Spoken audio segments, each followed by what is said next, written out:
Transmitting to you from Old Heart Radio.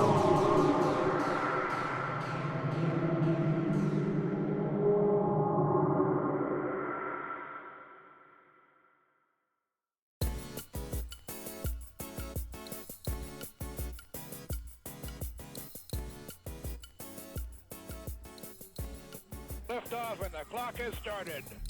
The way is shut. The way It is made by those who are dead. What a time to start the podcast, literally halfway through that sentence. Oh my god. Zero context for the listener. You just got to dive into it sometimes. It's sort of, I guess, it's what UFR is. It's just a dive into where nobody knows. Yeah, where are we headed today, Caleb? We got a guest on this playlist today, or we got a guest playlist today, boys. We're diving into one of my most favorite overall playlists so far. What? Yeah, I'm super Really? surprised, and I thought I was gonna be the only one who said that. No, I really agree. No way. Dude, I low key had my suspicions that some of you guys were gonna find some cherries in here. That's interesting, man. I was gonna come in and be like, I want Jameson to fucking hit this hard.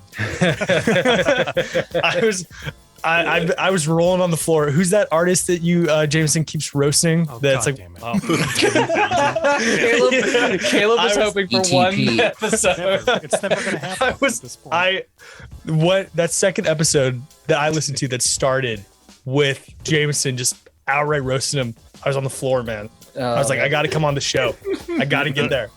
You've missed out because that's about half of it. If you go to the group text message for building this up, like I hit Devin Townsend hard, like weekly. You're almost slamming like my absolute all-time favorite artist. And that's It's very always- personal. And you're just like, yeah, fuck that. It's always personal. And it's always so out of the blue, over the text messages. It'll be like a message from Jameson about like how him like having a cathartic moment where he's thinking about something, and then it quickly turns to like, and fuck Devin Townsend. I'm out here in nature, surrounded by trees and these gorgeous mountains, and it just reminds me how much I fucking hate Devin Townsend. It's so ridiculous. Oh god. Yeah. Well, that's surprising, man. Because honestly, I will say this, man. I definitely have found some stuff off of this playlist that I actually enjoyed a lot more than I was expecting. But you two guys. I did some interesting edits to this playlist. I sent Jared an initial edit, maybe like 2-ish weeks ago. Then I was like, this is a bit samey. They're probably gonna rip it apart. I want to get it ripped apart a bit. I'll change some stuff, and it just sounds like I made it better. Yeah, I must have. Just starting out with the first track, Future Islands. Yeah. So I actually went and watched Future Islands just over a month ago, and they were in Tacoma, and they were fucking phenomenal. And I had to throw the song on here. So Peach, number one, I feel like it's a great intro. Oh, Jared's playing it. Hit the wrong one. I feel like it's a great intro, sort of soft spoken, gets you into the vibe of the overall playlist, So they're based out of Maryland. All the guys are like right around their 40s, and they've been making music together since high school. Nice. There's just a ton of different projects. One of the guys recently went viral on TikTok. Whoa. What are you, Nick Flannery? You don't need to mention that. But I don't have a secret TikTok account. It's for that Time Moves Slow song by Bad Bad Not Good. He sings on it, and that song exploded like a month ago or something. I don't have a TikTok, but I was told when I was listening to this. But yeah, it's they're one of my favorite bands right now. So I'm like, I had to throw it in. Hell yeah. Well, it was a good pick, man. This it's a contender for my favorite track off the playlist. Yeah, but and what's interesting? My girlfriend fucking hates this song. I really dig it, man. It's got this like interesting just vibe that I don't know, like the vocals and the lyrics were just kind of like hit me particularly, and they just work like the one pushes up and one. Oh, dude, this guy when he was singing, so many like dad dance moves. What the one pushes up, the other pulls me down. This is an audio-based medium. you can't see our viral dance movements, but it's like he was all over the fucking place. It was great. Yeah, I dug it, man. Jameson, what about you, man? How'd you like Peach? I totally agree. It was one of my contenders for top of the list. Yeah. I really enjoyed like the tempo of it. Like it wasn't too much of anything. And the guy, super unique vocals. I thought it was fucking awesome. Yeah. Damn. Dusty, what about you, man? Oh, I like Future Islands. They haven't really had a lot of stuff in the last few years, I feel like, but Yeah, I think they had a big album in like 2012 that won like a Pitchfork's album of the year or something. yeah. And then like 2015 was their latest big release before this one. I first heard of there was just some other podcasts at the end. They played Seasons Yeah, at the end, and that's probably like their most popular song, but 100%. which they're really good. I mean, he's got a unique voice, dug it. It's one of definitely a good one that you keep coming back to. I've totally forgot about it. Oh no, it's begun. Technical. You say you totally forgot about him, Dusty? Things. Yeah, and then it trying to remind me, and I was like, oh shit, I've got to go back and listen to that band again. Yeah, they put out an album in 2020. Peach was a single like a few months ago, but the album in 2020 is kick ass. And I with the other songs on the playlist, I couldn't really slot one of those in there as well. Fair. Yeah. Nick, what about you? How do you feel about Future Islands? I like it. It's good, old-fashioned synth pop. It's good. It's all the synth tones in it were fantastic. The guy's voice, I didn't really like it at first, but it grew on me. Like by the end of the song, I was really digging it. But it did. The one thing it really reminded me of was the song "Young Turks" by Rod Stewart. Like wild! I could not get that song out of my head while I was listening to. Dude, to that's this such song. an interesting call, man. Like, Yeah, I like it.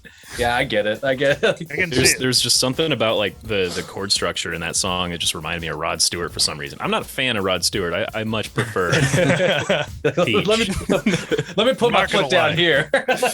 Rod Stewart is my mom's favorite of all time, so I grew up with some Rod Stewart. Got some Rod Stewart in the pocket. Oh. Yeah, Caleb, what about you though, man? How'd you feel about this Future Island track, Peach? So I'm in agreement with. I think Nick summed it up pretty well. Like the vocals at first, I was like, yeah, they're unique, and I don't know. It kind of reminds me of some blend between like, some '80s pop, like with the synth and stuff, but also kind of that like, I don't know. It's hard to generalize. I got to give credit to Madison for that term. Yeah, bro. But she came up with that. Very proud. Anyway, yeah, like it kind of also reminded me like the indie kind of pop. The bass is really woody, and I like the drums, and it sounded great. I really liked this. What one interesting thing about Future Islands is that watching them live, it hit way fucking harder. And the singer has a background in metal, and it was much more apparent in the live performance. This shit rocked the Spanish ballroom in Tacoma. It was awesome. Did he believe it. decapitate a goat and throw the blood on you guys? Well, not that hard. Like Gorgoroth. Yeah, we're not going to go around. Yeah, that's actually like the whole billing for the night. You guys go from Future Islands to Gorgoroth. Total shift after the opener. I will say there's like a massive overlap between metal musicians and synth music enthusiasts. I think metal musicians get tired of metal and then they're like, oh, Moog made a really cool machine. Yeah. And they just start fucking around with that, and then cool stuff comes out. Yeah. So, Well, I mean, you're also kind of an example of that, aren't you? Like, well, I'm not a successful musician in any genre. So. Yeah. Well, musician, we'll say.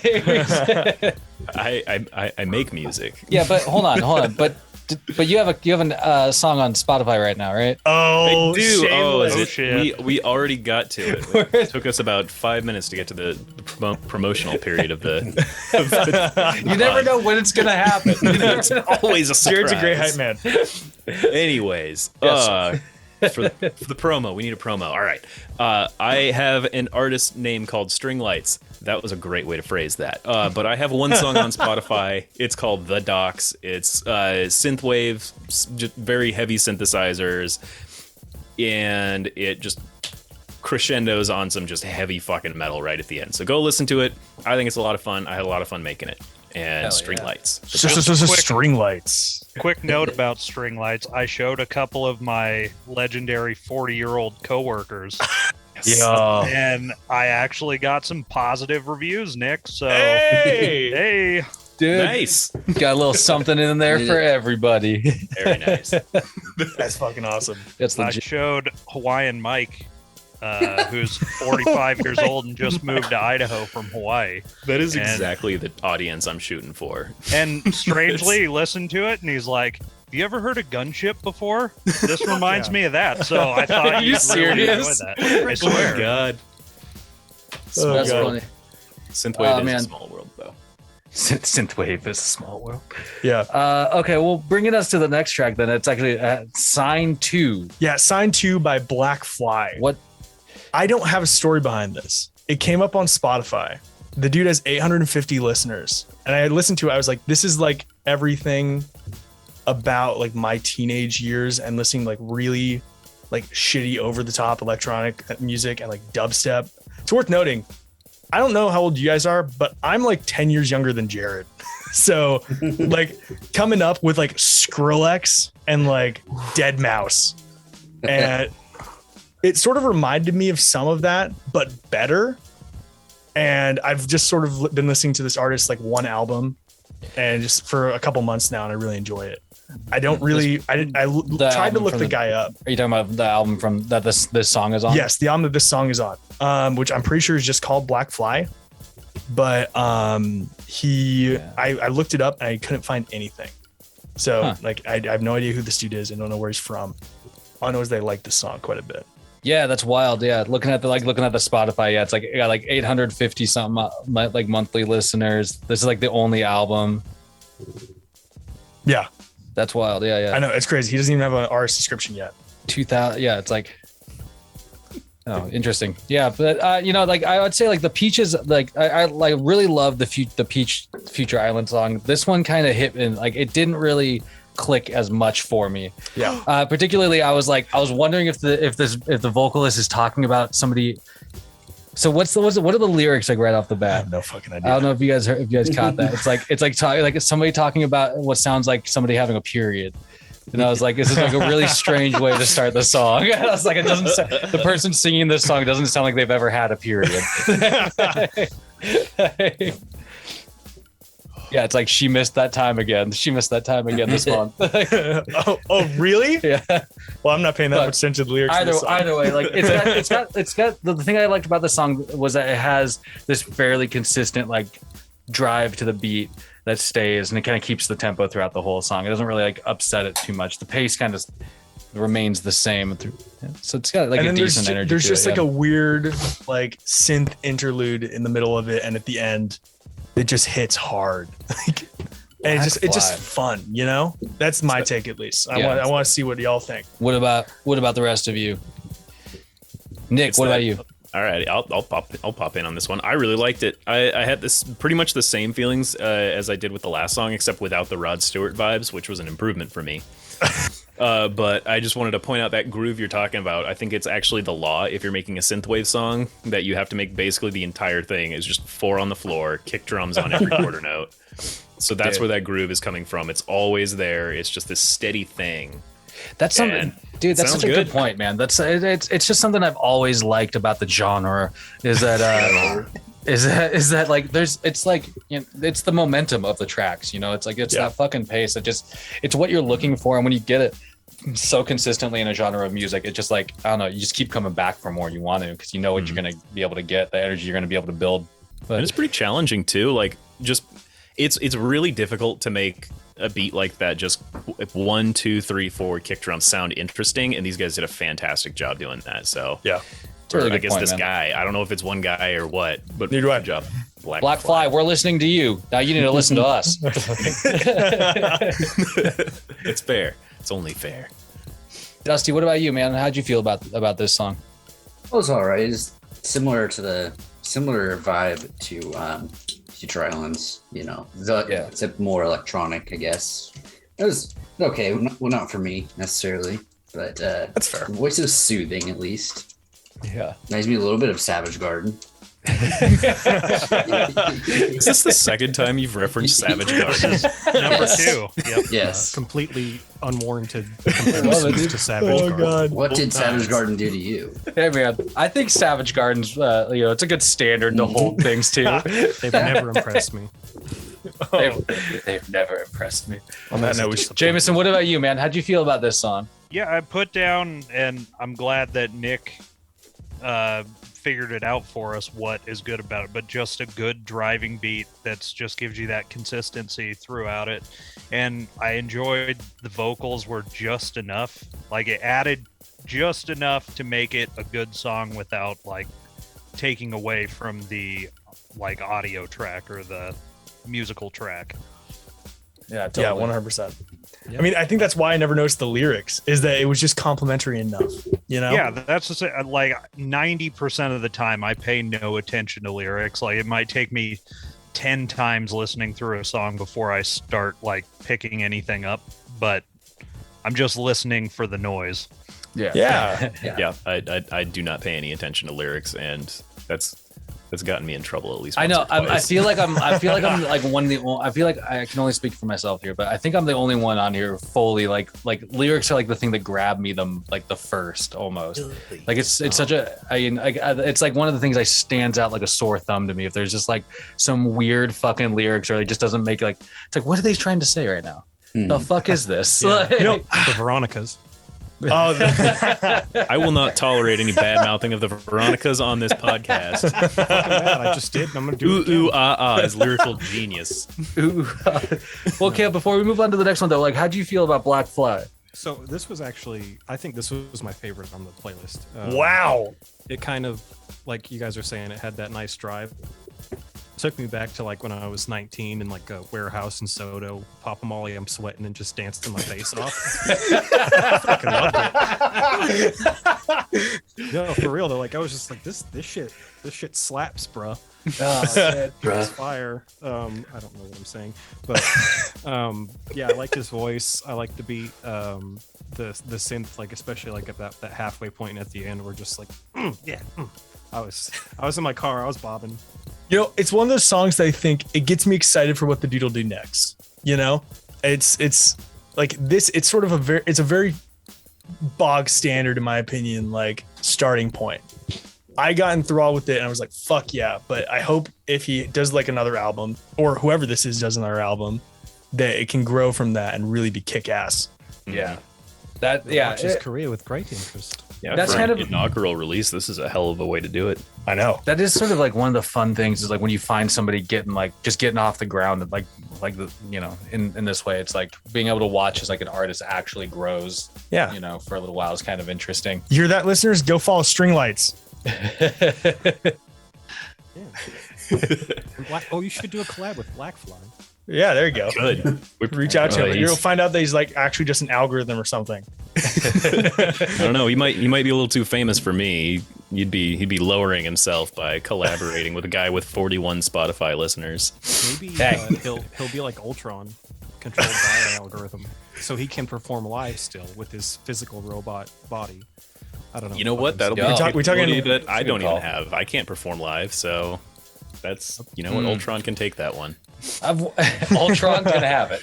James Spader's coming in to blow the roof off the joint. He's the That's fucking who lizard king. Blackfly is. It's It's James Spader. No. You heard it here first. All right, my the true time identity again. of Black Fly. the It's the Blackfly, time the again. blacklist. Is Robert California. Dude, I mean that would be fucking epic. James Spader just like at his giant mansion somewhere in between seasons of the Blacklist or whatever the fucking show He's he's a doing. Renaissance man. I love that show. Go watch it. The Blacklist is actually great. It is. That's still going on. Oh, yeah. I don't know. I've I don't never know watched if it's it. I somebody- might have to now that there's like three. I think Two or three I say the Blacklist is recommendations great, but I stopped watching like season 4 because it was the same every episode. Yeah, but it's James Spader, so if you're He's the about most that- entertaining actor alive. They just need to have a crossover with Boston Legal, and then that'd be perfect. And then there's the FBI director. His only job is find him, figure out what he knows. That's his only line. And being Martian Manhunter. I'm already a little I'm already a little drunk, so the whole time I thought you guys were talking about David Spade. I was really That would be also acceptable to be the person behind Black Flag. Yeah. Can you imagine well, David Spade and Blacklit? Hey, no, let's get out of the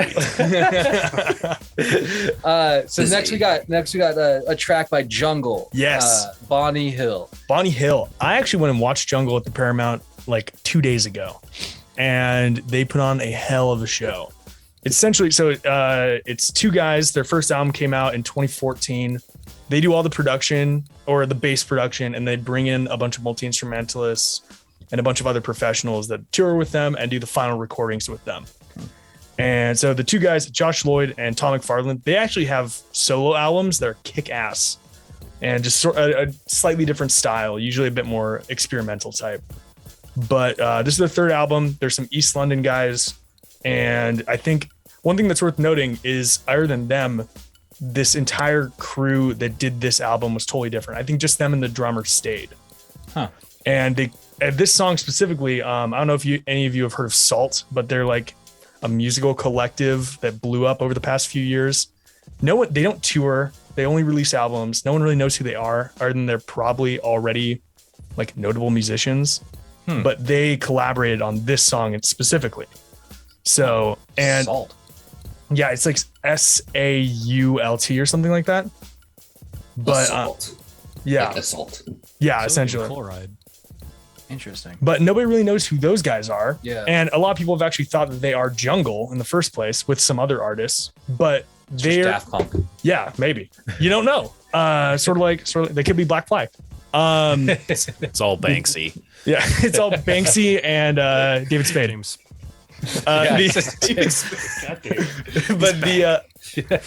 But no, this is like one of my favorite songs off their new album, and I think I had to throw it on. So give me your 2 cents, guys. I want to hear. Yeah. No, it's solid, man. Like it's taken me a while to get like into the jungle vibe. But like, yeah, I sent you a Jungle they album found me- like a couple years ago while we were working together. They found they definitely found their pocket with me, and like, yeah, I don't know, like it's a good track. I would say, like, if I'm holding up to like the two that we've already had, like this is probably the second my second favorite out of the three that we've listened to so far. Yeah. But Caleb, what about you, man? How'd you feel about Jungle? So it kind of reminded me of like, I mean, it's obviously its own different thing. There's a lot more people in there, and there's that flute and that good woody bass tone. It's really nice. Yeah. But it kind of reminded me of like Tame Impala's more recent stuff, like singing so high that it hurts my throat to listen to it. Just even try and think about doing that. It's impressive. But yeah, I mean, I don't know if I'd go see them. It was better than fine. But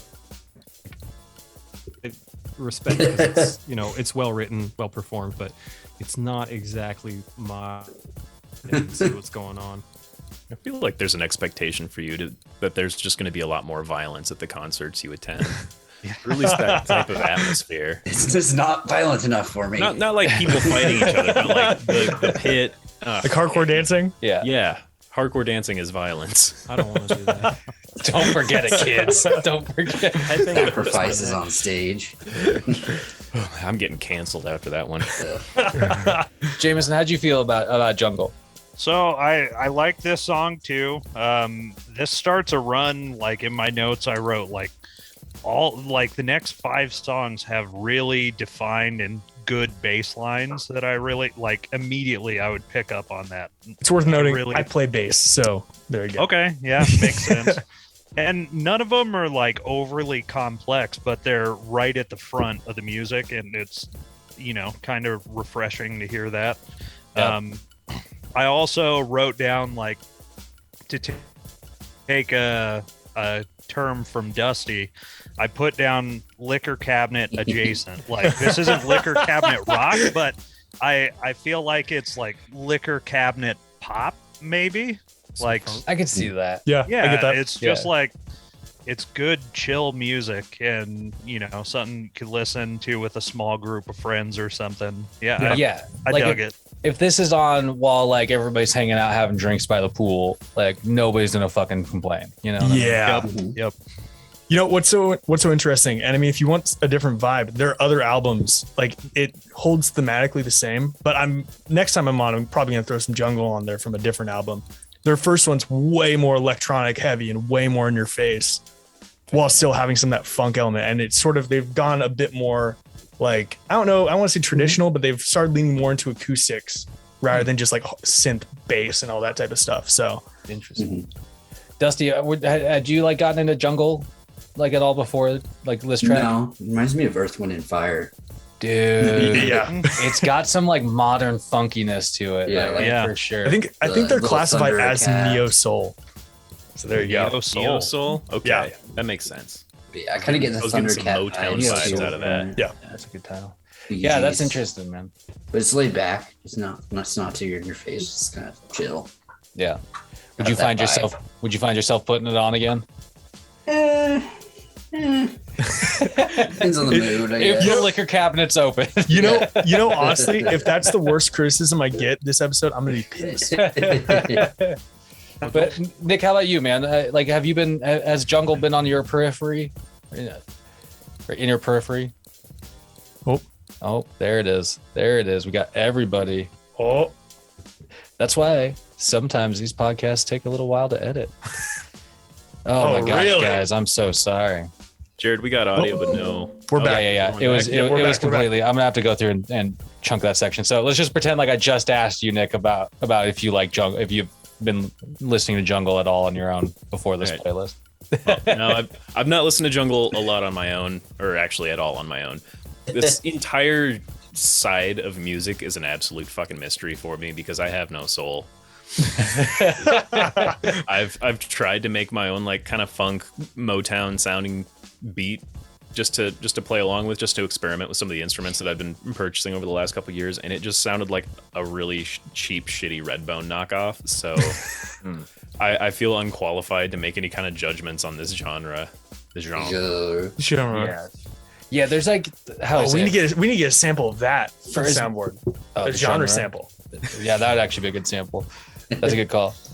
For as much as I love like soul music and certain smooth aspects of like genres that are kind of adjacent to soul, like I'm kind of with you in that way, Nick. It's like it's just honest to admit, like I've never been able to pull off that smoothness myself. You know what I mean?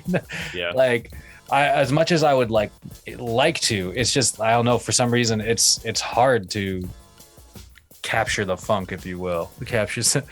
Yeah, I just can't get it. But I mean, otherwise, the song's super cool. It's really nice to listen to. That front and bass, like that, just right up front and center bass line dominates the song in such a good way. So it's really good to listen to, but it's not something I normally put on.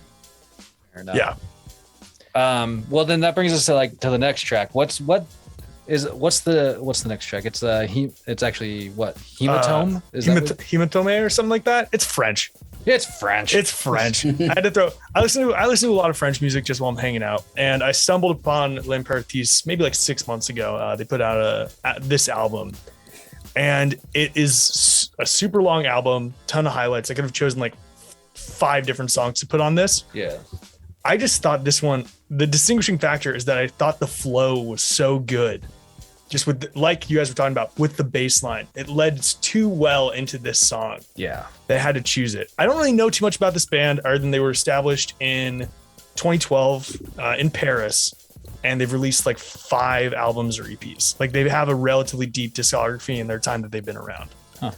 And it's ever since I started listening to them, I've just been like lost in their discography. So I thought this was a good starting place if anybody really likes it.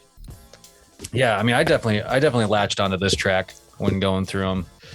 I don't know. It's just like, yeah, there's a certain like kind of quality you can dip in and out of this song if you want. Like there's enough to pay attention to, but there's also enough to make it sort of like just background music if you want. But it's just pleasant all the way around.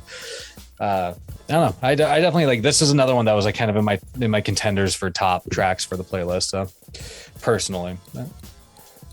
See, I won't say that I fully disagree, but This is one of the songs I felt like it had another really nice bass line that I enjoyed, but I feel like it was a little bit too simple, and it was just kind of hidden by the French vocals. Yeah, I get It that. was just super and like I just was a little bit bored by the end of it. Yeah, No, that's it does have a that's little totally more fair. a little more space to that leaves to fill, I think. Which I think and this is something just about my music taste in general. I listen to a lot of stuff like this. I think it's because I know Jared, you mentioned that there's a genre of music that has been ruined for you because of work. Oh. This is like the shit that I play at work because we have open Spotify. Yeah, And so this is totally stuff that I'm either doing homework to, or I'm working literally at work listening to stuff like this. yeah, kind of creates the soundtrack for the day. Exactly. Yeah, if I paid, it'd be like if it was more on my radar on a regular basis. Yeah, it would be ruined. Yeah, but I don't know. I mean, like Dusty, what about you, man? How'd you like? Were you singing I right don't like along with this. this song? Oh, there. It's not for me. Hey. There it is. It's just too foreign. Oh no. Yeah, it's just. Is that a MAGA hat I see behind you, Dusty? It's just boring to me. It's just like, Yeah, I will Like- say this is the only song on the list that got "It's Fine." yeah. Hey, fuck. it's a fine. Nick, what about you, man? I liked a lot of the sounds that they were making, just not necessarily in the order and at the times that they were making them in. Because I mean, everything, like, to me, it sounded good. I'm gonna have to disagree. Like, I thought the production was super cool and it was super raw. Like, you could hear that like boom of the bass in there, like that wobbly brass stab. Oh my god, the actual patches in it. I'm a synthesizer nerd, as we could just take a look over Nerd. The there. listeners will Sick. clearly Yeah, see. I'm. The Listeners, wall of. I am describing a table full of synthesizers over there. I think they're cool, but oh my god, it was just goofy music, and I did not like how goofy it was. At another point, well, like, on a couple other pods so far, some of the other members of this podcast had discussed why they just did not care for Asian language vocals in music, and I did not understand it, but I understand it now. Oh my god, I do That's not what the like the gavel. French language. Well, there is like, yeah, there's like how I say it. I feel like most songs I hear sung in French like have like a certain style to them, like vocal style, and it's the same one that you do see kind of come out in this song, you know, where it's like almost like this weird like wispy kind of thing. Yeah. Mhm. I don't know. I kind of like it, but yeah, like I mean, there's drastic differences in like the pronunciations. I think of like languages that sometimes are, well, we've talked about it a little bit, that kind of like makes like things kind of stand out in different like ways, I suppose. So yeah, that's interesting though that you got that from this track. You're just like I figured it out now. French is my language, with the exception of like French rap, which for some reason I think sounds badass. It does. You're not Okay. wrong. But Maybe like we'll- French singing, just not. It's not my thing. It's a cool song that it sounded cool, like the production on it, and all the different tones and stuff they had going on. I thought it was all great, but I didn't like it. Fair enough. Caleb, what about you, man? I'm going to defend the French a little bit here because, like, kind of touching on what Jameson said, like the instruments are pretty kind of simple and stripped back and whatnot, really good quality. But I feel like the smoothness and silky musicality of the way French can sound kind of fills that space. And I really fucking liked it, but the album cover art scares the shit out of me. I do not like that picture of those three ladies. They freak me out. They make good music. You heard it here first. Other than Caleb, under further review, thinks English is the best. Yeah, I mean, I like music in other languages. No, I actually really like. French is nice. I really like Spanish vocals. Like That's true. I don't know. Anyway, yeah, that might have to be a round we do kind of coming up. International. I only I can throw listen some to music bossa nova. written in the black speech of Mordor. Hey, that still counts as international, man. If you do that, I'm gonna come on because I'll throw some bossa nova in. That sounds great. Yes. Dude. All right. Well, so next we got a Parcel song. Yes. If there are any listeners that listened back in the In Tune days, the old podcast I used to host, me and Avi would talk about Parcels like every fucking episode. Parcels, man. So yeah, so they are a former high school bands. They're like in their mid-20s now, from Byron Bay, Australia. They got picked up on the Daft Punk's label in Berlin, Germany. They're currently based out of Paris though, and they produced their first album. They co-produced a lot of the songs with Daft Punk. And this is their sophomore effort. And I think some of this is weaker, some of it's stronger on the terms of the production side, but this is my favorite single that they've released for the new album so far. yeah. How I say this, like I didn't like this song because it reminds me, like you mentioned that they got put on Daft Punk's label. It reminds me of a Daft Punk song. It does. And as far as I'm concerned, Daft Punk does it better or did better. Because it literally sounds like something I feel like I've heard a million songs I've ignored that sound like this.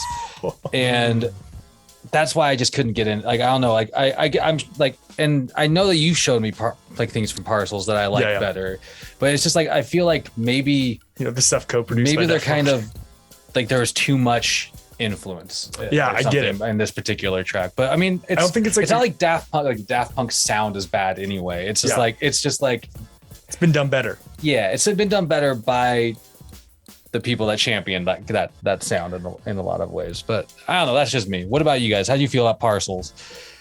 I felt the same as you. Fair. Yeah, I don't like Daft Punk though. Is this thing? No. Just reminds me way too much of that one fucking song with Pharrell or whatever. Is it Happy? Happy. Yeah. Ugh, I want to blow my brains out every time I hear that song. It's the exact same. You don't like Despicable Me? Ugh. It was a song on Despicable Me? Yeah, it was. I've never seen Despicable Me. So. Oh, dude. I was 14 when Despicable Me 2 came out, and that song was exploding. So, Very formative time in your life. Caleb, what about great. you though, man? You were just. What were you about to say too? Were you on them or off? I'm in the same boat as you guys. I didn't really get the Daft Punk comparison so much, but it's a little bit boring. Good. There it is. It kind of. I mean, it's not bad. It's like It's 3. Everything's all well done and all that, and I like the piano, but it just kind of sounds like a Tame Impala clone. I get that. The Australians. Just like, oh yeah, we're gonna go to Paris and we're gonna make high pitched singing funky music. We're from Paris, Yeah. whatever the fuck. I suppose I've like heard that's this the before. danger that like electronic music runs into for myself, is that like it's so easy. And I mean, this is just my perspective. Like I know that there's all these wild differences in every aspect of like the musicality that goes into some of these things. But for me, like there's just a certain line where the things just start blending together too much, and then it just becomes like it risks like dragging down like the genre for me. You know, it's like makes sense. Oversaturation. Yeah. Yeah, exactly. As a former Dragon Force fan, I'm just gonna have to disagree with you. Jameson, what about you, man? How'd you feel about Parcels? Yeah, I disagree. I like this song. I didn't know about any of their connection to Daft Punk, but I kind of just playing it through in my head right now, I can definitely see that. I thought that it was like a good vibe song, and I liked it. And something that I would probably put on in the background as people were, another like party song that I would put on while people are chatting. Oh, but I liked it. 100%. Yeah. Yeah. Oh man. Yeah. I don't know. It's it's all right. Like Parcels, like how long did you? They've been around for a little while. You mentioned This is their second album. I want to say they've been really getting formally released for like 4 years. Yeah. Maybe 2016 at the earliest. And they did a live album about a year ago that if this isn't your style, go and check that out because it's a lot more upbeat. It's not really playing off of the Daft Punk stuff as much. And it's very cohesive. They did it like properly one take in the studio, like right at the beginning of COVID. Oh, that's cool. But and there's a video of it online, and it's incredible to watch. I think I definitely understand though. And now that I'm thinking of it, I'm like, fuck. It is like listening to like Instant Crush mixed with Get Lucky, mixed with Lose That's the Yourself to song. Dance. Get Lucky. It reminds me so much of that song. Like, I don't know. Yeah. But I mean, I don't know. It's just like, it's good to be influenced. I don't think it's good to like try to be your influence. I was gonna say this earlier, but I didn't want to cut anybody off. It's like there's a risk of getting there, but they're not Greta Van Fleet yet. Oh God, dude. Oh, A little too close. it's a standard. Caleb, Caleb, you know about Greta Van Fleet, right? Yeah, The little boys that dance around trying to be Led Zeppelin. Yeah. It took me a second to understand what you meant, but yeah, I was just like, why are we comparing them? Oh, okay. Yeah. Sorry, Like, I've been there's- in the weeds all day, so There's inspiration, and then there's being derivative. Yeah, for real. So I think it's an interesting dichotomy. Um, Onto You something. guys talk as much shit about Greta Van Fleet as you like. I'll admit to it up front. I'm a fan. So I think they're They okay. sound No, good. they're good. I'm not gonna say that they don't sound how they sound. They If sound all right. But no Devin Townsend. they're, much better. Much better. they're not bringing anything fresh to the fucking conversation. They're just trying to ride the coattails of somebody else. Like, and that's like where it's like when it becomes too obvious, it becomes like an annoyance to try and like experience. You're just sort of like, well, fuck. Of course, like if you just try to emulate like the classic greats, like you're gonna be well regarded. I was super annoyed too. I saw one of their interviews and they said that their biggest influence was Aerosmith. I was like, you guys are just fucking They're fucking with people. at this point. They're like in their early 20s, and me and Jared were just talking about this on Matinee Edition. But like the sweater vests are back in now because some hipster asshole went to a thrift shop and saw a bunch of sweater vests people were throwing away, and we're like, No, this is my style now. Yeah. It's like Wait, Greta wasn't Van. that cool when we were in high school though? Yeah. No, it was. wasn't. Oh It- my god. 90s, right? I say it was, Nick. I say. Well, sweater vests are fucking everywhere now in Tacoma, and It I'm only like, takes, this like- is stupid. Oh, it only takes like 10 years for something to become like retro now. That's really upsetting to think about. It's because a bunch of Yeah. I mean- thrifting Evergreener Tacoma campus guys fucking grabbing a bunch of sweater vests from thrift shops. We can't Well, let them and decide yeah, shit for not to us. get too far out there, but I mean, this is the same reason why like Kevin Smith made Jay and Silent Bob reboot, right? Like, if you guys saw that movie, it's literally and at times like a direct like remake of some parts of like Jay and Silent Bob, and that, like, and they make fun of it in the movie. You know, it's like that's the whole thing. It's like things get turned around so quickly these days. It's wild. Like, you know, Pearl Jam being on the fucking classic rock stations is like the greatest example in my opinion. It's like that to me is baffling, but Yeah. it's slowly happening. You know, Foo Fighters Nickelback on on- classic rock stations too. that's what I mean, man. That's too much. Yeah, Oh, it feels fucking wrong if you ask me. But We're getting fucking old, people. I know Jameson's like the only one that's living in reality. He's like, this is fucking time. This is how it works. He's like, look at Mr. Wake up, Taxpayer people. over there. You should probably pay your taxes, Nick. Yeah, that could get you in trouble after a while. Taxation is theft. Give me gold coins. So, all right, getting back into the music. The people are really here for the tangents and for the gavel. I feel like yeah, it's got to be a heavy side, a lot of that. So Don't forget wherever- the exclusive Chris Gaines news. Exactly, they come here for the Chris Gaines news. that and like actors killing people on set accidentally. oh no, Dude. we did. We forgot broke to talk that about one that. last time. Yeah, we were We like got talking. breaking news. Yeah, Broke that my God, news. dude. Matinee Edition is here to interrupt Under Further Review. Alec Baldwin fucking murdered someone. Yeah, and back to Under Further Review. Yeah, that shit is wild, man. All right, the Avalanches. Yes. So Wherever you go, this next track is it has this like interesting. It's like, clip. heavily What- sampled. What's the So- sample for the clip up front there? it's a sample from it was from the United Nations. They shot a vessel into space with a vinyl record on it that had like a bunch of greetings from the people of Earth. Oh yeah, And it samples from that.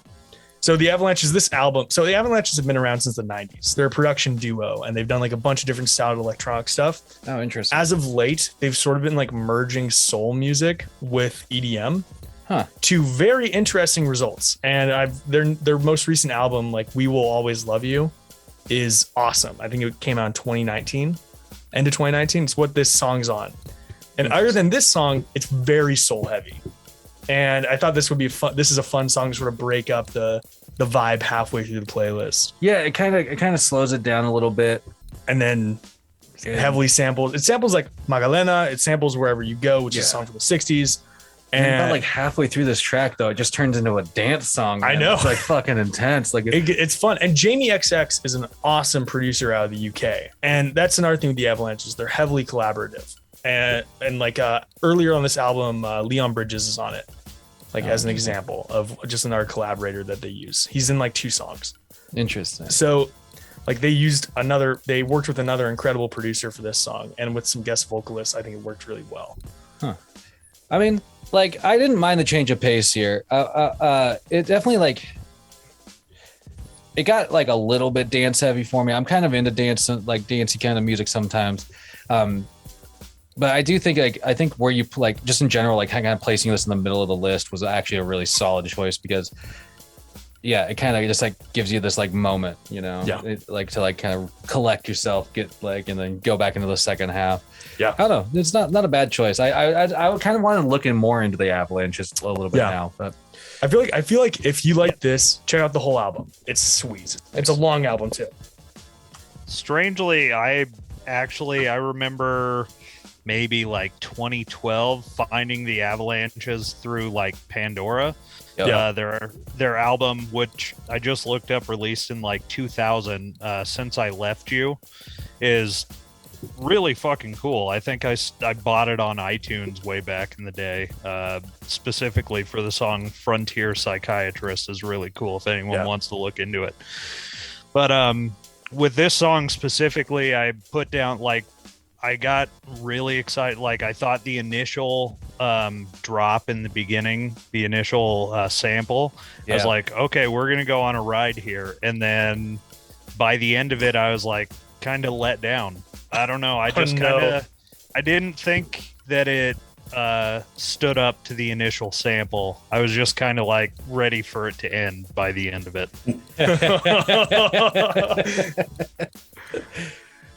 Nick, what about you, man?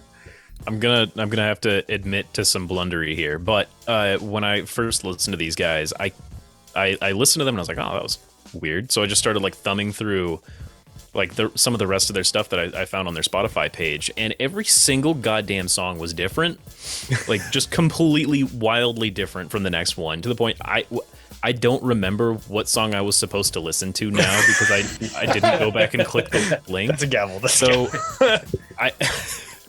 I can't remember what song it was because all of the songs that they have are so wildly different, and I can't fucking find it again. Oh man! But they're really cool musical act. I enjoyed my search. It was a really nice like search through the goddamn woods. Like this is far beyond weeds where I wound up with the Avalanches. Like I'm in the forest. I'm in Mirkwood right now, trying to figure out what the fuck is going on with the Avalanches. But it was pretty cool. So, I don't know. Thumbs up. Hell yeah. Gil, what about you, man? It's not for me. I don't like that genre of music at all. It's just too repetitive. But that's why I hate that style of music. I'm just not into that scene. Yeah. It's bored. I was just bored. Just damn. This is what I wanted though. It's I want to feel the pain. I don't know. Feel the pain. It's too trancy, and like I'm like maybe if I were kind of high I would enjoy it, but I'll bring you some real trance, Nick, or Dusty. Jesus Christ. I'll bring you some real trance. Make me turn on the trance buttons. I am what about you, super amazed that like this is probably the most turned off we've seen Dusty by any playlist. I thought you were going to enjoy this one. And for some reason, me and Caleb actually enjoy it. Yeah. It's strange. Caleb, how'd you feel about the Avalanches track? I have mixed feelings. It's confusing because the beginning is kind of scary. It makes me anxious.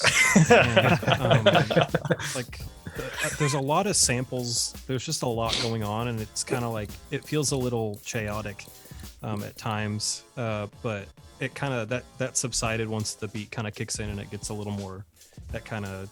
It reminded me of like a Latin, almost like a reggaeton beat. Like it's kind of bouncy. Yeah. But like the beginning, I felt like I was trapped under an avalanche, and I could hear all this shit going on above me, outside of my snow tomb, and I'm just freaking out, wondering when I'm going to run out of air. Tomb. Oh no! I brought you to a but place. But I'm scared of it too. I don't. This is like a weird reaction. You'll come back to it, but you almost don't want to. I don't. Yeah, I'd have to be in a certain kind of mood. But I think just the amount of caffeine and THC was just like okay, this is a lot. And I didn't think a song on my playlist would give somebody an existential crisis, but I'll take it. I felt like I was dying, and then I died, and then I got to like some afterlife where we're like, we're gonna dance. I'm like, oh, okay. I got some afterlife where like we're gonna dance. I don't know. It's like I didn't dislike it, and I like parts of it, but it made me feel a lot of things. So that's cool. Well, there you go, man. I mean, that's always a good thing. Also hate the album art. Terrifying. Well, all right. Well, what about the next track, guys? Because this one was something that I think you showed me a little while ago. I sent you this album right when it came out. Is it? Well, how do you say the name of the cat? I think it's like. Is it Bess or Yes? I think I've heard Eves. Eves. My God. Eves Tumor. Yips. So debuted in 2016. The dude's from Miami, but he's currently based in Italy. And it's dubbed experimental rock, but that sort of pisses me off. Experimental rock. Because this is just sort of like, just a bit like of like not really grungy, but rock with a bunch of other influences. You know, I feel like it's just it's a fun song to listen to, and just the build is very satisfying in it. Yeah, I mean, I guess I wouldn't really rightly know what to call it. I mean, I don't know if it's like. I don't know. This has a place right next to Childish Gambino's album that Redbone came off of, which I'm blaming on like what I can't remember. I'm blanking on the name of that off the top of my head. But either way, it has like that similar it has similar vibes. I mean, his album was a huge commercial success, which I think kicks the door in for more exploration into soul. And I think that's why like things like neo soul have kind of exploded even more. But I don't know, dude. I like this song. I like Kerosene. It's got a really awesome build up. I love the vocal work on it. Yeah. There's like some really cool like guitar work that kind of shines through. But yeah, this is one I definitely found like again a contender for tops, if not my favorite song on the playlist. So I don't know. Dusty, what about you though, man? Also solid. I mean, yeah. The guitar's really good in it. So that's what kind of caught me the most, is just the build up and like the lead parts of it. So I'll give it a solid. It's better than fine. Oh, man. I don't know what you would call this genre, but kind of a soulful prog rock techno kind of thing going on. It's just got a lot of elements going on. Yeah, to it, I feel like you get the Pink Floyd vibes a little bit, where you kind of have that's what it was. Dude, like the vocal works where they're kind of soul and experimental, but then you have still have the technical guitar playing and everything. So that's a good call, Dusty. Yeah, that's a great call. Nick, how'd you feel about this one, man?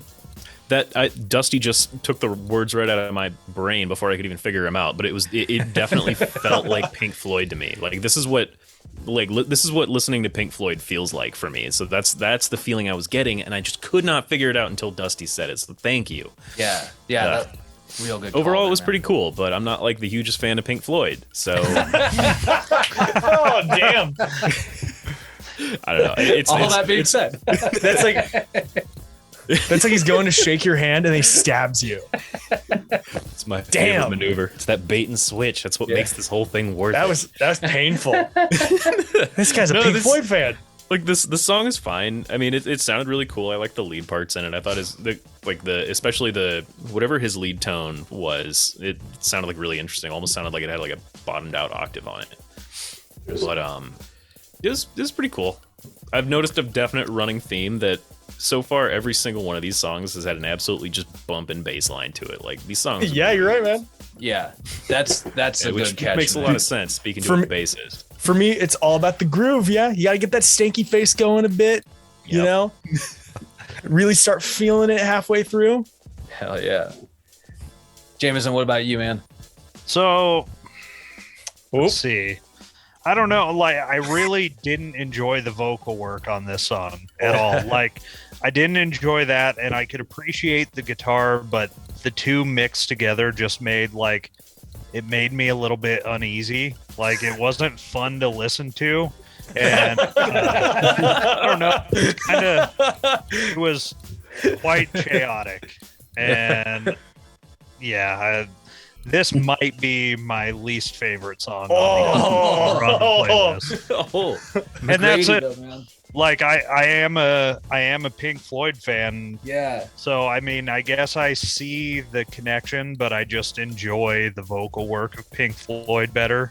Yeah. Or more. Also the guitar work. Yeah. McGrady, though, what about you, man? So I mean, kind of. I think I'm kind of on a similar page as Jameson in some ways. Like, the vocals were not my favorite.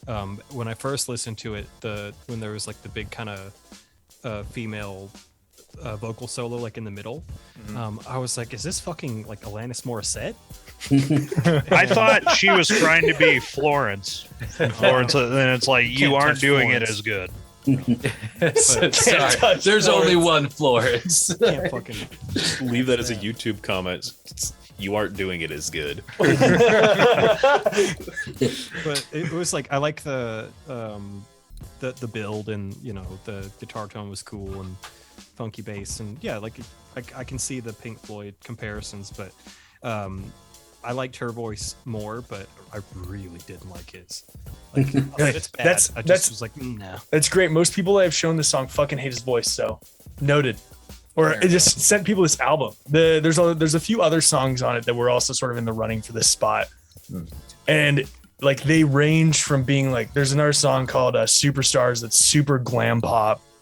There's the intro song Gospel for some shit. I forget the full name. But it gets almost metally halfway through, and there's a lot of tonal differences on this album. I'm taking notes for next time. You know, throw some slightly more marginal curveballs. I felt like this is the daily listens playlist. You know, we're all getting too comfortable with this list. I know. I want to stir the pot. Oh, I got you some stuff coming. Don't worry. Oh no. So taking it into the next track there, Uneasy. It's a.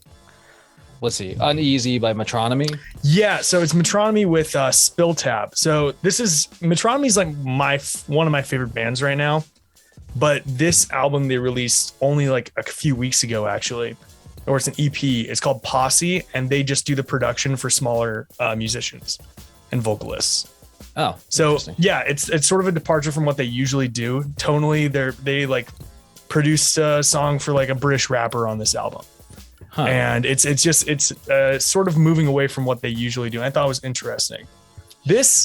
So Metronomy started up in 2009 as just like a one-man band in Essex, and the dude produced like a 20 song long album, and it's just like this sort of like half-ass sounding, weirdly produced album, and he just sort of assembled a band of like really good instrumentalists around him afterwards, and they exploded. Like their albums do incredible on the UK, like on the UK charts. They haven't really pushed too far into like the States yet. Sort of like akin to like early Arctic Monkeys. Like they were super successful overseas. Holy shit. This is, and Monkeys. I was about to say, this is like I find a lot of Arctic Monkeys fan on this table. Monkeys are scary no matter where they're from. This is like arguably my favorite song on the playlist. There's something about the vocals on it that I love. I'm intrigued to see.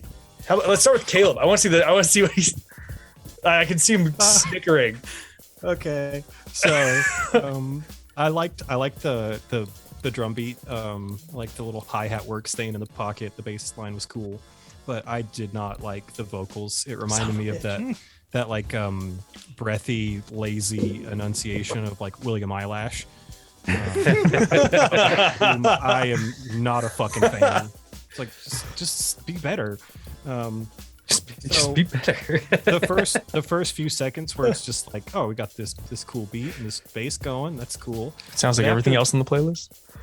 No. I'm joking. I'm joking. I dig that kind of stuff, so that wasn't a problem. But it was when the rest of it comes in, and it's just that for the rest of it, and I was just kind of bored to tears after a while. So that was a big fat gavel for me.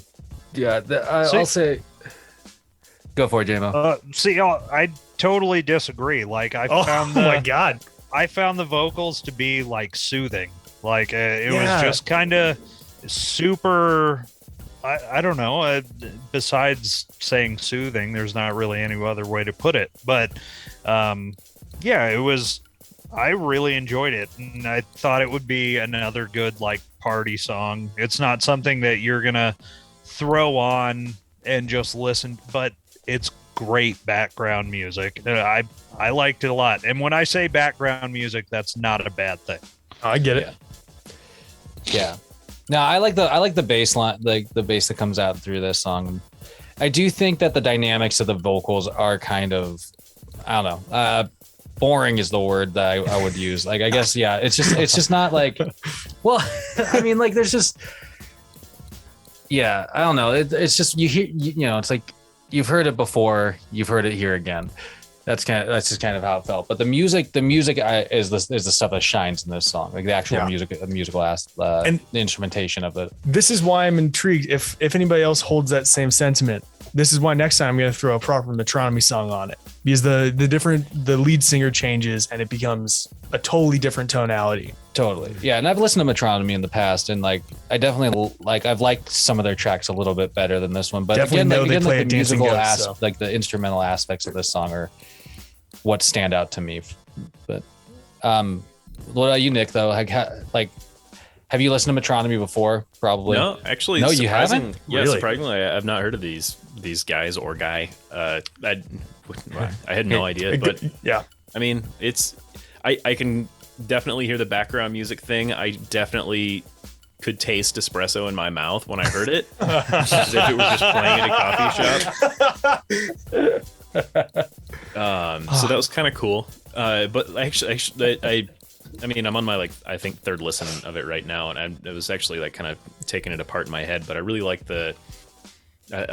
all the individual tones and textures that are used in this. That drum beat is super thin and soft. It's probably on brushes or whatever. I don't know how drums work. Yeah, it does sound like it's used. Nice, it's like brushes. It's just this soft, scratchy thing in the background. Really, really pleasing. It pairs with the bass super well, which I don't know. I have only ever had one pair of strings on my bass in my entire life. Or set of strings, not pair. I got more than two. He's got two strings on there. But it sounds like he's got some silky flat wounds on this bass. Yeah. It sounds super good. It's just that this nice thump to the quick decay. I don't know. It's a very aesthetic, not aesthetically. It's an sonically Sonically pleasing. Orally AURALLY.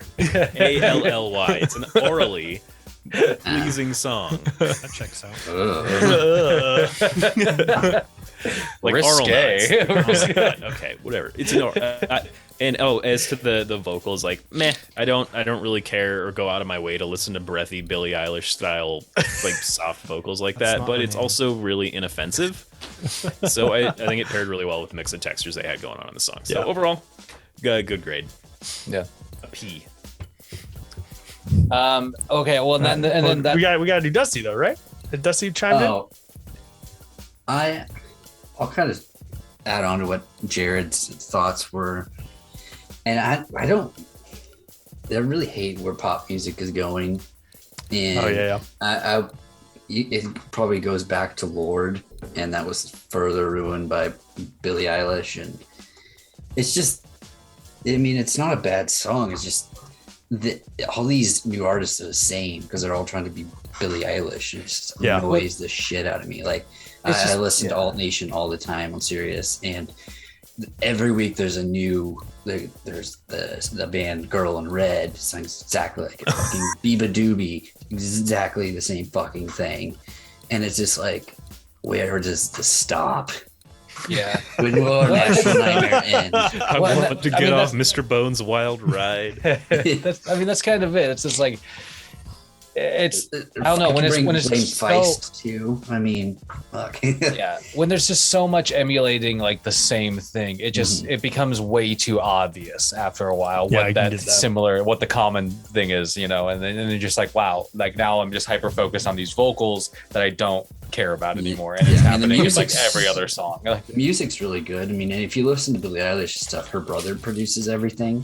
Yeah. Phineas, and his music's actually good. He's like kick-ass. his other stuff that doesn't like involve her at all, and just it's not offensive, like Nick said.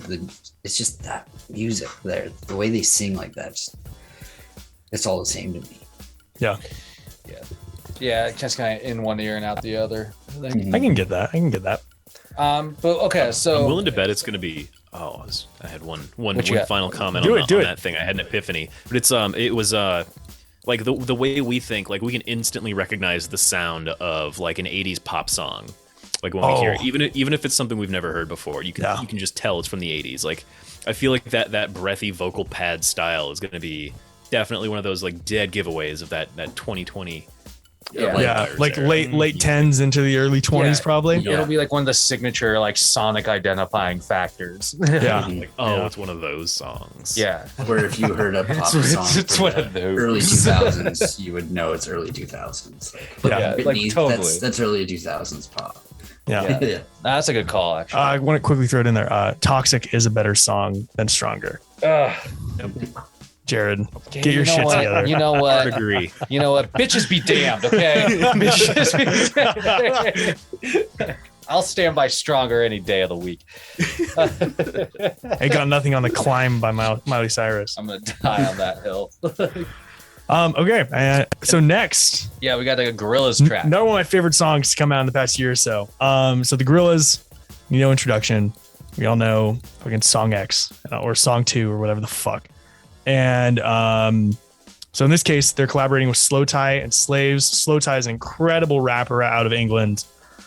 His debut album, I think it's called like Britain Sucks, kicks ass. Love that album. And Slaves is sort of like a punk-esque ska band. And it's like this weird dichotomy that I feel like in Momentary Bliss really works. And it sort of plays into what the Gorillaz do already really well with some genre bending and merging. So maybe. I'm gonna be that guy. This is probably one of the least favorite Gorillaz songs I've ever listened to. like I understand what they were doing with this album, where they were trying to collaborate with a bunch of different people and create sort of sonically different songs. Yeah. But the rapper, what would you say his name was? Slow Tie. That's Slow Tie. So he sounds like, it's like English rap to me, like begins and ends with the streets. The streets was like everything sounds like the streets, and everything like since then has sounded like the streets in English rap. And maybe I'm wrong on that, but this guy's vocal work sounds exactly like I'd expect for an English rapper, and it does. I don't know, like it just doesn't hit the same for me. It sounds like I don't know. It just doesn't hit the for me on this Gorillaz track, and the thing that I miss the most about this like Gorillaz song is some level of like, I don't know, like I want some stank on there like Del the Funky Homo Sapien would bring to a track, and, and this song sounds too polished. Like it sounds like they're going for like a hit. You know what I mean? And I don't know, that's like the thing I don't know. It's worth noting this was the single for this album, or like the first single to get people interested, so I can completely understand why you say that. Again, like that's sort of it. Like this project, I recognize like what they're doing with the project, like the album, but I don't know. Like I didn't really like that idea for that album and the Gorillaz in general. Like they're already a kind of collaborative project. They're already sort of like this kind of fun. You take the attention away from like the actual people behind the project, and you just really focus on the music and stuff like that. And I think them collaborating with other people in this way sort of is like, I don't know. I don't know. It's not what I wanted out of a Gorillaz track. That's all I'm gonna Gorillas. say. What about the rest of you guys? I had the strangest thing happen to me with this song. So I listened to everything one time through without looking at the artist, so I can just get an idea. I think I've mentioned this before, but Yeah. I fucking hated this song the first time I listened to it. But then I looked and I saw it was the Gorillaz, and then I listened to it again and I fucking liked it.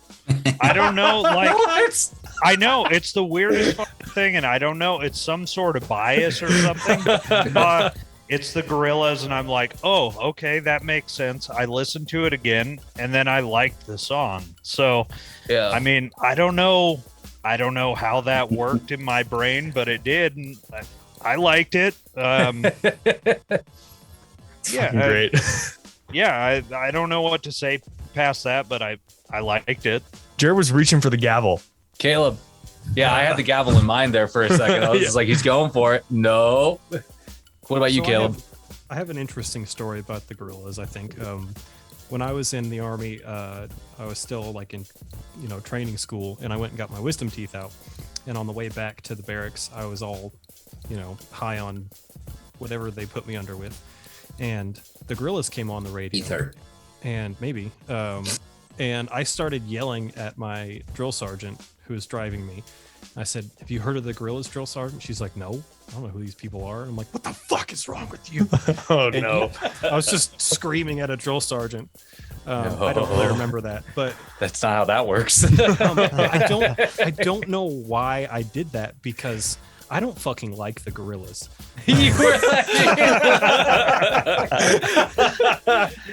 Just don't, not really. Like, I mean, they have some good songs.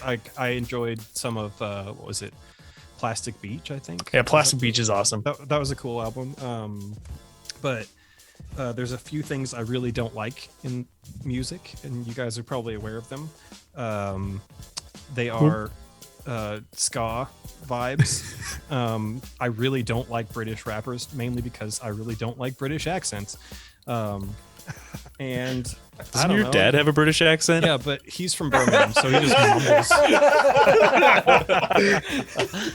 He just has a mush mouth, so it's not that bad. But these guys are like, I don't know, from fucking what is Liverpool or some bullshit ass town. it's It's like from Liverpool. This is such a hilarious prejudice for me. It's just so grating to This, listen like, to. Liverpool. This hit so every bad. single point. I fucking hated it so much. Like, I've had enough of the Gorillaz. Like, okay, you're done. And then we have British done. rap and ska, and I'm just like, fuck. this triple whammy. I'm getting mad talking about it. We got a grand slam. Oh Yeah, god. good job. I hated it. Oh my god. Oh god, I was waiting for one song. Yes, I wanted a really firm, not like an indifferent hate, but like a firm hate. Now, see, what about you though? How'd you feel about this Gorilla song? I thought it was different. Nice change up for the girls. I was kind of disappointed. I was like, all right, when's Dell coming into this song? When's he gonna rap on this? And it just never came. But I thought It just it never came. was different. But Yeah. I like the ska parts to it. It's fine with me. But I enjoy a good ska once in a while.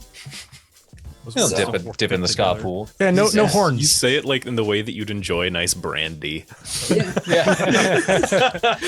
Oh yes, I've had a ska or two. In my time. A nice barrel aged ska. Yeah. What about you This though, is Nick? the- How'd you feel about the Gorillas? Gorillas. It's The the Gorillaz. Gorillas. I've never really cared about the Gorillas. I've tried so hard. Like the only real draw for me is Dell. And then even when I'm listening to the Gorillas for Dell, I'd rather just be listening to Deltron, like 3030 is every time. So I don't know. I've never cared for the Gorillas, and this is just another Gorillaz song. Fair enough. Fair enough, yeah. This is You just sort of know what you're song. going to get with these guys. Well, like, Yeah, they're very guess- consistent. in thinking about like this album, it's like There's a song with Elton John on it. That's What- fucking incredible. what gets me about this album is that it's like I feel like certain groups or musicians or people at some point like you reach this peak where you get I don't want to say like arrogant necessarily, but you get this like ego on you where you're like, we can work with anybody and like make it into something sonically pleasing. Jack White's done it with like artists in the past where he just sort of like, or like with any of his like numerous music projects where he's just like, I'm going to repackage the same shit and you guys are going to eat it up because I'm Jack White. Like, it's sort of what the Gorillaz kind of did with this album, if you ask me. It's like they're trying to like do something different. They're trying to show people that the Gorillaz can be a part of whatever the fuck they want. And it kind of, I don't know. This song it doesn't really take for me on that one, but hot damn. All right. But the next track actually had some like really good like fucking energy to it. Yeah, I will say. So this Odessa track. I thought it's an Odessa remix. It's really a remix of an Odessa song. I got super into Odessa a few years ago when I was depressed, and as you do, right? It lifts music lifts you up. That was a bit morbid for me to throw that in there. So this is remixed by Ford, he's a 21-year-old producer. He got nominated for a Grammy at the age of 19 for a remix. The dude's just doing remixes out of his bedroom in fucking Ohio. And he got picked up by Odessa's label and they let him remix one of their songs. This song originally is super orchestral. Like, it doesn't really have much of a beat other than like a bass drum once every other measure. And but then you transition it into this, get it a bit more upbeat. Ford has a very immediately distinguishable production style when it comes to percussion. Then you can totally hear, if you listen to any of his other discography afterwards, if you guys are a fan of it, you'll notice that immediately from this song. And I thought it was a great way to sort of close it out, you know? Fits with the relative theme, but still a bit different. It's one of the songs that I find myself listening to on a night drive, you know? Oh, dude. Puts you in the mood. Yeah, dude. This would be like kind of like a good like night drive. I'm probably going to listen to it while I'm hauling ass up I-5 back to Tacoma. Yeah, like I found my song. Yeah, dude, like I really dug this track, man. Really? Like there's been we've seen Odessa pop up I think a couple of times now, and it's made me, including with this track, this remix, it's made me want to like explore more into them and just in general. So yeah, I really thought this was a great way to like end the playlist. You're right. It's like a good like sort of wrap up to the general themes that we've seen on the list so far. Yeah. I would say it's more than fine, this track, if you ask me. See, I had Odessa on my playlist, and they're one of my favorite bands. I really enjoy them. I don't know if you can call them a band, but groups. Yeah, it's two dudes. I mean, yeah. But I went back and listened to the original song, and it's almost like a placeholder or like a building for the rest of their album. Yeah. And I thought that this was like a really well done remix that can stand on its own. This was one of my favorites on your playlist. I thought it was great. I had seen that they had a remix EP for songs on this specific album, but yeah, it was great. I liked it a lot. Oh yeah. What about you, Dusty? I don't know what happened in the year 2010 or 11 to me, and why I missed the boat on all this trance shit and electronic shit. That's how I feel, Gil. Like, where was I when all of a sudden everybody got into this stuff? Like, it just was like ships in the night to me. I was like, I don't care, you know. I don't know. It's just too repetitive to me, and I'm just like, I don't know. I don't understand the appeal of it. So I'll just say, you probably didn't do enough ecstasy. I didn't. Never did. Because that's what got me into it. I'll just say I had the real hard shit going to raves, and then Odessa is like the perfect down step where I don't need ecstasy to enjoy it. So yeah, I don't know. I just don't get it. It's never been my scene. So dude, I'm straight with you though, Dusty. Like, I feel like I'm getting a little more into it at the like now as I'm getting more exposed to it. But it's like for some reason that, like you said, that ship just like sailed by me back in the day or something. I feel like this style, like you guys were saying with the whispered, breathy vocals, this style of like production is going to become like a calling card of like 2010s. Mhm. You know? Yeah, I mean, like I said, it's not bad. It's just it's just not for me. I don't enjoy that type of music. Yeah. Never have, and I don't think I ever will at this point. Fair enough. That ship has sailed. Nick, what about you, man? How'd you feel about this track? It's a cool song. I actually really liked it as a song. There was just like right off the bat, I want to talk about the production of it because it's absolutely phenomenal. Like this is one of the most outstandingly produced things. The dude made this when he was 19 years old. That's insane to me. Like he's doing shit that it has taken me years to figure out how to do, like halfway decent, and he's already doing it better than I am. So fuck this kid. Whatever. But I wanted to talk about, because there was one thing in the song that I just did not like, and it's like it's really noticeable in the back half when that kick really starts picking up, like in its groove. But so it sounds to me, and I was just listening to it again in my ears to confirm, but it sounds like he has literally everything in the song sidechained to his kick. And that means, it's an aggressive sidechain. Like, so to explain what this is for non fucking nerds. So sidechaining or ducking is when you have a compressor which it'll automatically and instantaneously lower the volume of a peak of sound. And what it does is it can essentially mute or just dramatically decrease the volume and then just gradually bring it back in and make it sound kind of like a swell. And it's like a cornerstone technique to sidechain your kick drum. So when your kick drum hits, the sound of everything else kind of drops, so that kick comes through bright and clear without actually being louder than everything else. And then after your kick, you kind of get this swell that happens after that. And this dude had such an aggressive sidechain on it. Like it was jarring to me. It felt like almost like my ears were, and a lot of glitching. kicks. Yeah, like those kicks, like when that groove picked up, like towards the end there, is just. It's like, I don't know, it felt very jarring. Just like and with how aggressively sidechained it is, it's all over his first album as well. I'm pretty sure like he mutes just with that compression. He mutes like everything else going on in the song. Just for a split second, he just fucking mutes it. He's like, you know what? No subtlety. Bam, all the way. Yeah. Just completely compressed. It comes through like oppressively, just big and kicky. I'll tell you, Nick, that's all over his debut album, like his first album he released himself. His second album, completely toned down. Hallelujah. I wonder, yeah. It pissed me off too. It's one of my only gripes of listening to that.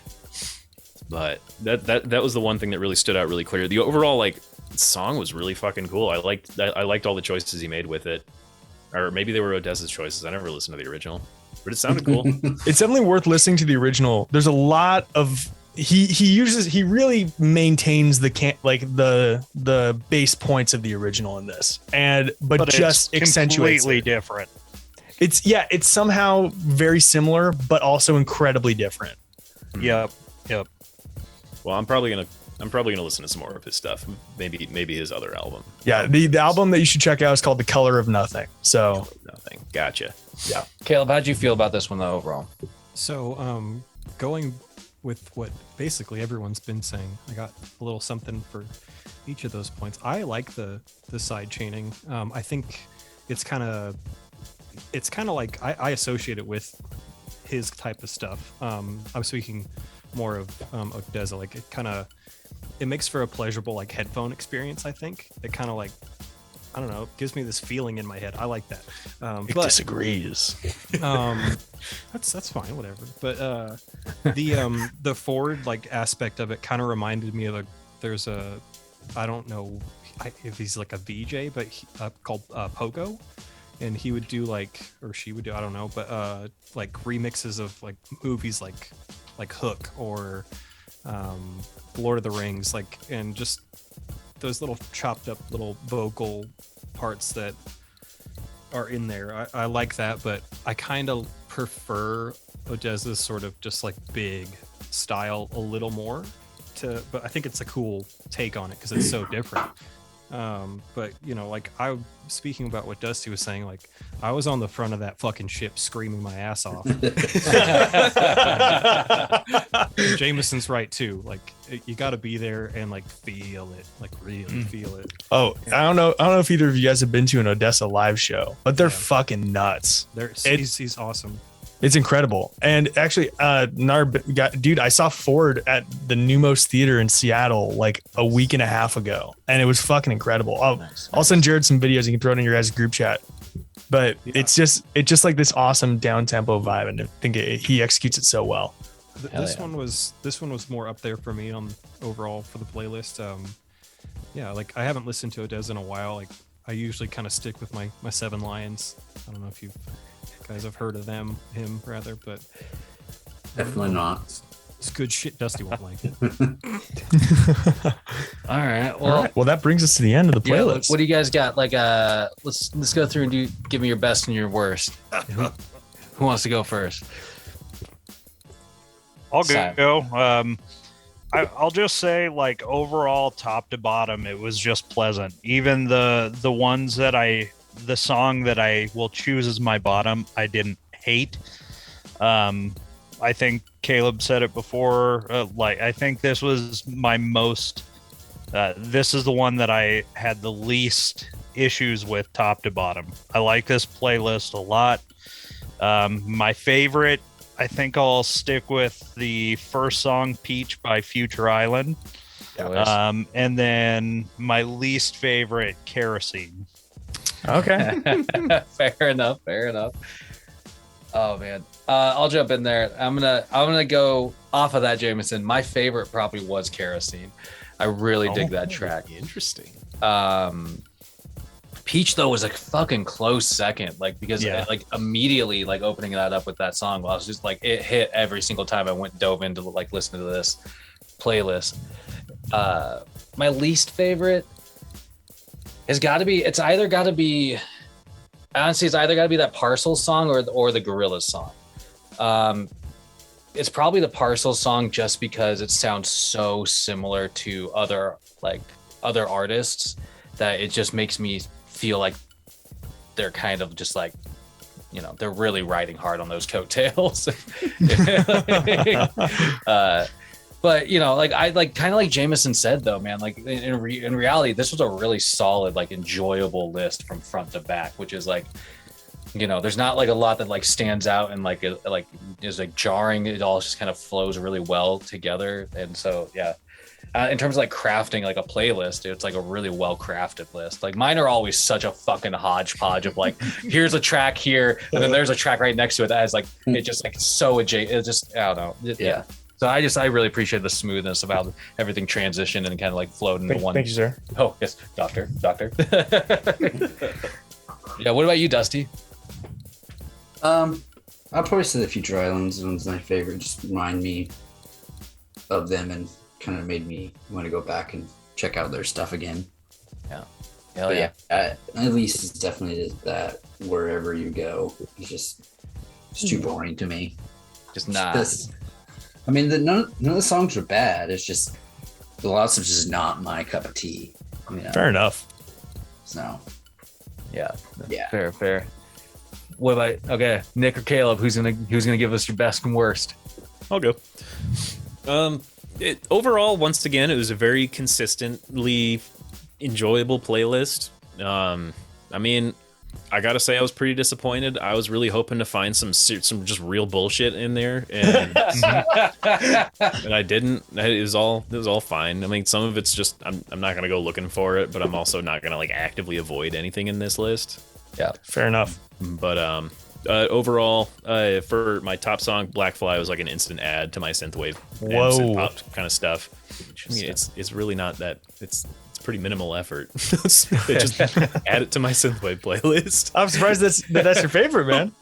Yeah, I mean, I liked it. It had a feel to it. Hey, real quick though, is that synthwave playlist? Does that have you added the Docs by Stringlights in there? Yes, I have, and there's a reason for that. Is because the more people that add it to playlists, it starts to actually pop up in Spotify's algorithm. So start putting the Docs on your fucking playlist, you goons. You heard it here. What about what's your least favorite? Least favorite. That fucking French one. Where are they? L'imperatrice. Yeah, L'Imperatrice. Hermaphrodite. Is that Oh no. I don't know. I did not like that song so much. Ooh, fair enough. Just didn't flow quite as well. That's one you might not seek out, isn't it? Well, McGrady, it's boiling down to you, my friend. So, yeah, like again, we've been talking about this other playlist we're gonna do where it's stuff that was from other people's playlists that you got into, and I'm gonna be honest, I've been really fucking struggling because Same here, Caleb. yeah, I figured, but like really just kind of, aside from this one and Jared's maybe, but especially this one, Lucas did a really good job in my opinion. It's been hard because you guys listen to bullshit, but this one definitely had some stuff that I want to check out more. I agree with Nick. The instant favorite was Black Fly. I thought that was really cool. I actually almost kind of picked the French one. I thought that one was cool too. But I'm with you on that, Caleb. you made it super easy for me which one I disliked the most, and I'm glad because I feel incomplete if I don't spit some hate every day. Fuck the gorillas. Like, I'm done. Can that be over? Oh god. Good lord. Damn. Well, I mean, honestly, though, I think it's a rare quality to say that like we almost all across the board we all found enjoyable things on this list. Sign 2 and Peach have the most favorites. Look at this. Yeah. I honestly wouldn't expect that. That's wild, man. Well, Can I throw in my quick 2 cents? If it's my playlist, I like all this music. If I had to choose one that I don't listen to as frequently, it is the L'Imperatrice one, the Hematome. And then I really love Bonnie Hill. I listen to that song like near daily.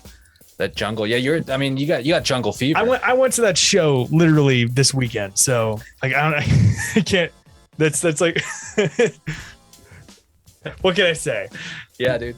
Well, I mean, honestly, though, like they do look like you showed me a couple clips of the video. They do look like they put on a fun. They put on a fucking set, blast. That's for sure.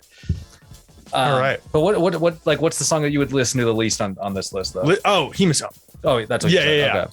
Yeah. Hematome, or I will give you, whenever you go has a specific mood you have to be in to listen to it and really enjoy it.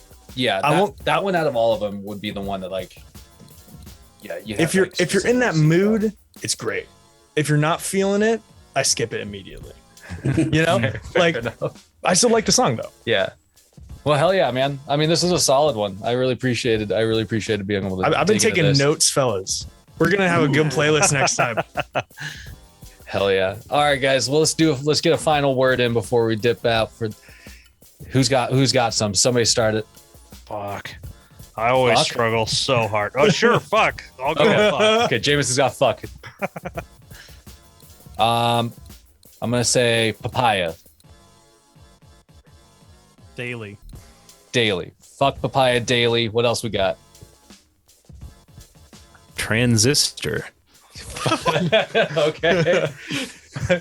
Dusty. Ham radio. Oh god, dude. All right. Well, what do you got? Do I have to do one? Yeah, you gotta get one. Spooky. Okay, so fuck papaya daily. Transistor ham radio. Spooky. You heard it here. This adds so much value.